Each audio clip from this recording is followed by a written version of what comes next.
you sent that woman and her son.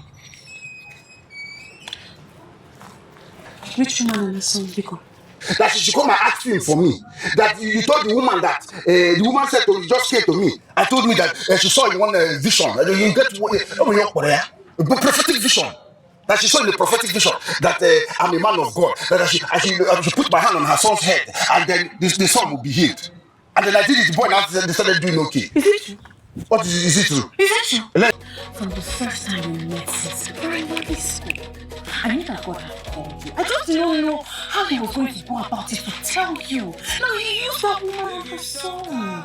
Okay, so you call actors to come and to do film for me. Stop this thing that you are doing. I don't like it. He's coming into a deeper relationship with him. He has the gift of healing. He needs you to grow in a relationship. Yeah, who has the gift of healing? A man of God. Because it's stop this thing that you are doing. I'm serious. Relationship with him. Hi guys, welcome back to my YouTube channel. It's your favorite girl Topical Purse, and today guys I bring you a new movie. Now the name of this movie is called The Gift Within. Now this movie is starring Uzor, Arukwe, Bab-Bam, Oby Titus, Liz Charlenson, Tony Beshel, Chikere Bright, alongside other amazing actors, actresses, and the entire cast and crew. Let's get into the movie. Now this movie is about a young man whose name is Ejiofor. Now, Ejiofor is a mechanic who just goes around doing his thing, trying to just be like happy and all that.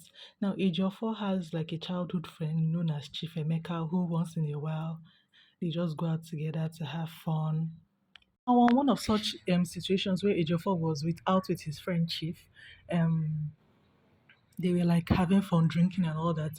Now Ngozi, who happens to be Bab-Bam, comes into the restaurant to like share their flyers because they were having like a convention of some sort. And they came in and she saw Ejiofor and she was like, Ejiofor, how are you? How are you? They greeted themselves. She asked about his well-being because he had left the town before and he came back. So he explained to her that, oh, his business wasn't doing quite well in the new city he went to, so he had to come back to this current city. Now they exchanged pleasantries and they left. Now, why they left? Ngozi, who is Bab-Bam, was busy talking to her friend, and her friend was telling her, "How would Ejiofor be behaving as if he doesn't know you? Like, why is he behaving like he doesn't know you?" And she was like taking it quite well and all that, and her friend was like, "No problem." Now, it was later we found out that because Bam is a pretty girl, and obviously she's in that age bracket whereby girls are getting married and all that. Later we found out that Bam had been rejecting Bam, or rather Ngozi, had been rejecting suitors because of Ejiofor. Now she wasn't just rejecting suitors maybe probably because she loved him or something. No, she was rejecting suitors because she had a vision where Ejiofor, God revealed to her that Ejiofor was her husband. So all this while, she had been waiting for the manifestation of that vision to come to pass. But Ejiofor was busy taking his sweet time.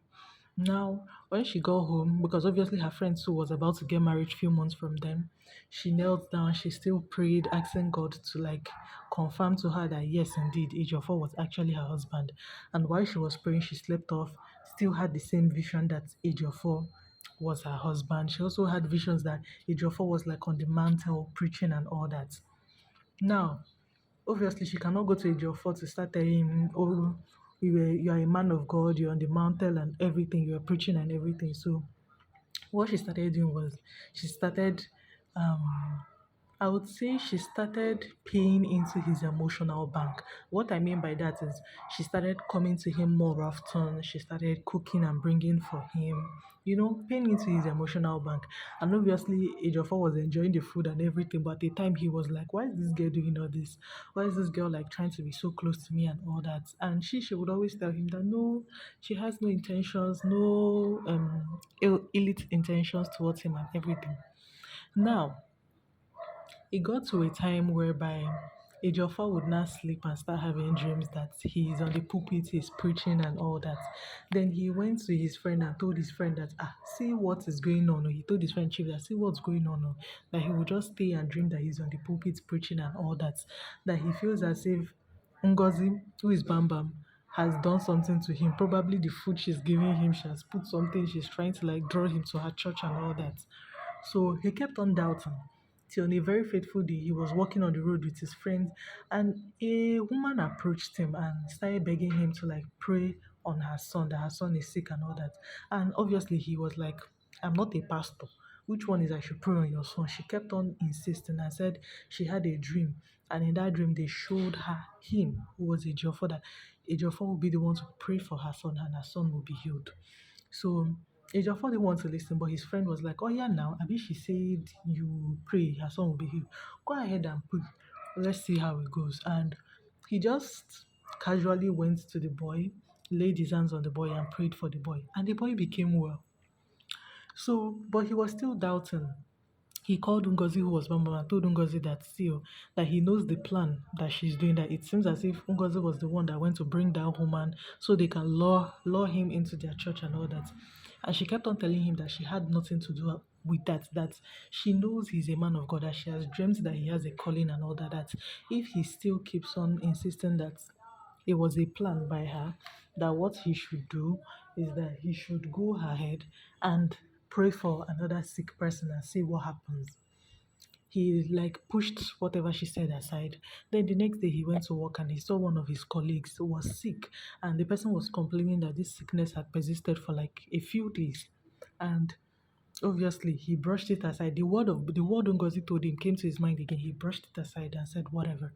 Then later, when he saw how sick his colleague was getting, he decided when his colleague was there, he decided to like pray for his colleague. Now he placed his hand on him and prayed for him, and his colleague became well. His colleague became well and came to him and was thanking him and everything. And all that could come out from his mouth was, "Has Ngozi sent you again?" And the colleague was like, "I don't understand. Which one is Has Ngozi sent me? You prayed for me and it worked, but." He just wasn't really getting the conviction yet. Now, after a while, Ngozi traveled to go help out her cousin who was about to leave the country. Then Ejiofor was in dire need of money, so he went over to his friend Chief and begged for money, of which he had been begging Chief for like to help him out because Chief was very rich. Chief, of course, told him to that he didn't have money to give him and all that, and just like brushed him aside. Then Ejiofor decided in his head to make use of the gifts that he had. He now started healing people around the community. When he's healing people, people will be paying him. He started even selling all these miracle bracelets, miracle oil. He would pray on them. And yes, his gift was working for him. But the thing was that he wasn't using the gift exactly the way God wanted him to use it. He was now using his gift as an avenue to make money. And most times when God gives gifts like that, He doesn't give you gifts to use it as an avenue to make money. He gives you this gift for you to be able to not just show that you have this gift, but to know Him, love Him, and also use it as an avenue to bring people closer to Him. And Ejiofor was using it in the wrong way. So why Ejiofor was doing this whole thing to even tell you that God really loves him.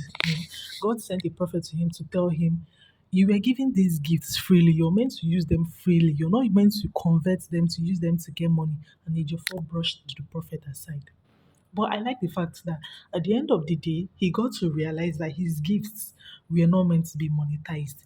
He was meant to know God for himself and use the gifts that God had given him towards helping of humanity, towards drawing people closer to God, not just to use it to be doing miracle worker. And it was so beautiful to see. So guys, this movie is like it's a must watch. It not only just entertains, but this movie teaches a lot that we should use whatever God gives us to make an impact in people's life and not just to monetize it. So if you're interested in watching this movie, head over to Awele Hansel TV 365 to watch it, and trust me, you will thank me. Also, watch the movie. Tell me what you guys think about it and put your comments in the comment section. And this is where I also say, please like, share, and subscribe to my YouTube channel. Subscription is totally and will always be free. I am open for advert placements. Please, please, please just send me a message on my email and I'll send you my rates card.